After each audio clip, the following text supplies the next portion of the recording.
We're back. We got a special guest talking about all the great independent films and the world of entertainment. It's Rosa Valena. Hi, how you guys doing? Please tell us about, your background, how you came up and how you got interested in filmmaking. I am originally from Detroit. I've always had a background in music and entertainment. Film came along when I was in college at Wayne State. I studied journalism and picked up the camera, and I fell back in love with music when I got out of the military. And I came up here to LA a few years ago, and I had an idea, and I was very lucky to have friends that really wanted to work together, and we came together and made a film in 48 hours. Wow.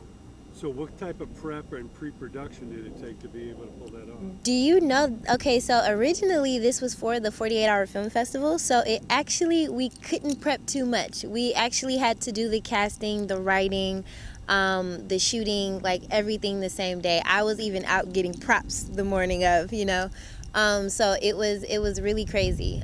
We actually didn't even know what we were writing about and everything. We found out the day before. So it was nerve-wracking, but it was really fun, and I had very, very talented people, you know what I'm saying, on my team, and everybody was multi-talented. So it was a fun set, believe it or not. High stress, but like fun, So that's the nature of the film festival. Everybody has to get the topic, and You get the topic, yep. You get in 48 hours. Yep, you get an item that they want you to put in. Like ours was in hair dryer, so we had to integrate the hair dryer into the movie or whatever. And we of course chose the opening scene. Mia's getting dressed and getting all cute, and there's the hair dryer where she's blow drying her hair. But we couldn't make it obvious, Wow. So what do you think made what your team did, stand out? What were the advantages you had? You know what? Like the amount of talent. Like I led a cast of 18 people.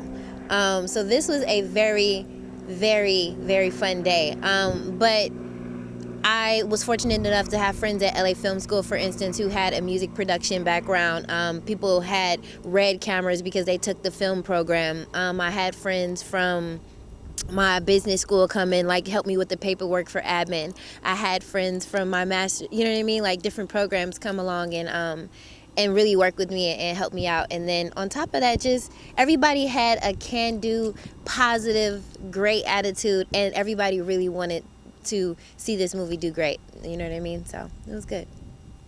So what advice do you have to new filmmakers that have an idea, have a very little budget, and they still want to make something great? So the biggest thing that I would say to new filmmakers is your network is your net worth. Who you know, right? First of all, the 48-hour film project, we had to do absolutely free. We could not pay for anything. We couldn't pay the makeup artists. We couldn't pay any of the staff, not even the people who were SAG after. They actually had to sign a couple of extra forms to come on to even be a part of it, and they still wanted to do it. So take the idea and just do it, and know that the people around you, you're going to rise with your tribe. And good luck. So was that waiver because of the terms of the film festival? Yes. So SAG after actors, they actually have to get paid for everything that they do. They can choose to volunteer for this particular film festival. And, we were lucky enough to have a couple of actors on board that were phenomenal, by the way, like Lowe's Moore. He did a phenomenal job, and he was a SAG actor. And what's coming up next? Using that experience, what are you parlaying that into? I am a behind-the-scenes production person, mostly filming, content creation, and things like that. So for me, it's going to go into that venture. But then also, I told my friends it's time to do another one. So hopefully, we all come on board and we'll win another one, because we actually got the Hollywood African Prestigious Award for, this past one. So this was really cool. Yeah.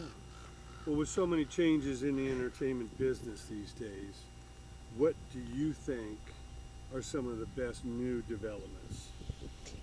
You know what? It's kind of, I guess you can look at it as a gift and a curse, because there's nothing like being in person and being able to, feel energy and have conversations. But technology, the virtual space is just it levels the playing field. You know what I mean? When you think about people like Issa Rae, who go and create their own content, and then they have Hollywood come to their door, it gives us all the same opportunity. You know what I mean? For me, this was an idea in my brain. I called up all my friends. My friends said yes, we did it, and then here we are today. And there's an interview about how the success that we have for the film. So it really just, technology.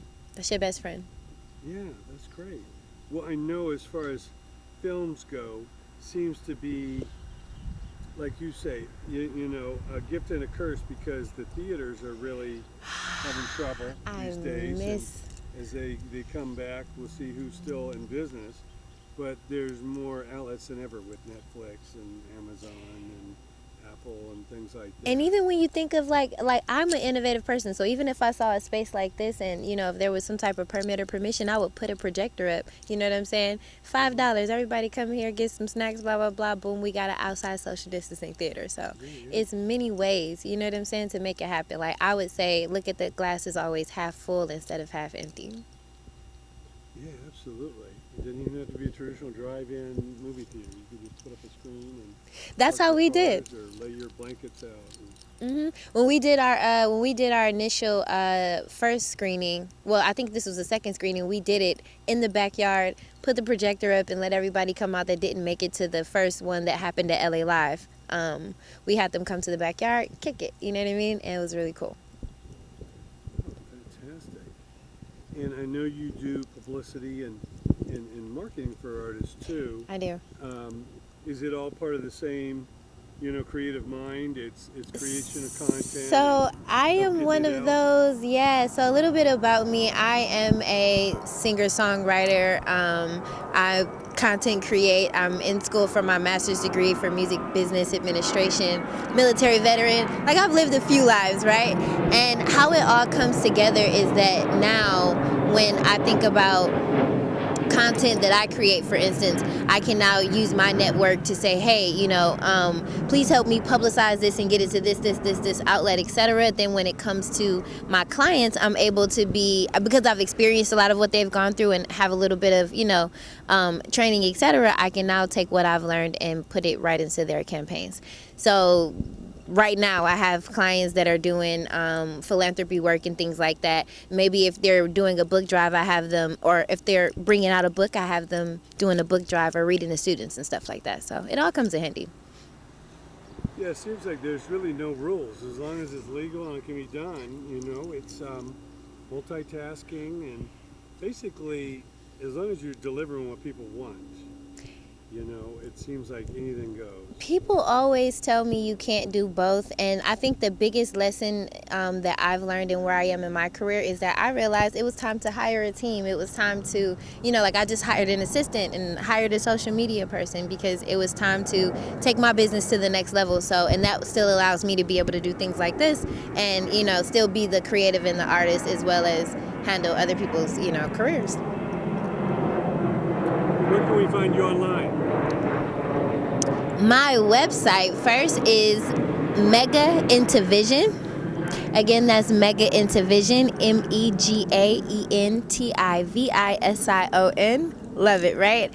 And then Rosa Valeno at Rosa, ROSAVELENO. That's Rosa Valeno. And listen, you can Google it. You'll find out all about the trademark cases and all the different things that I've done in my career. And I'm definitely looking forward to, being able to do this again. So thank you.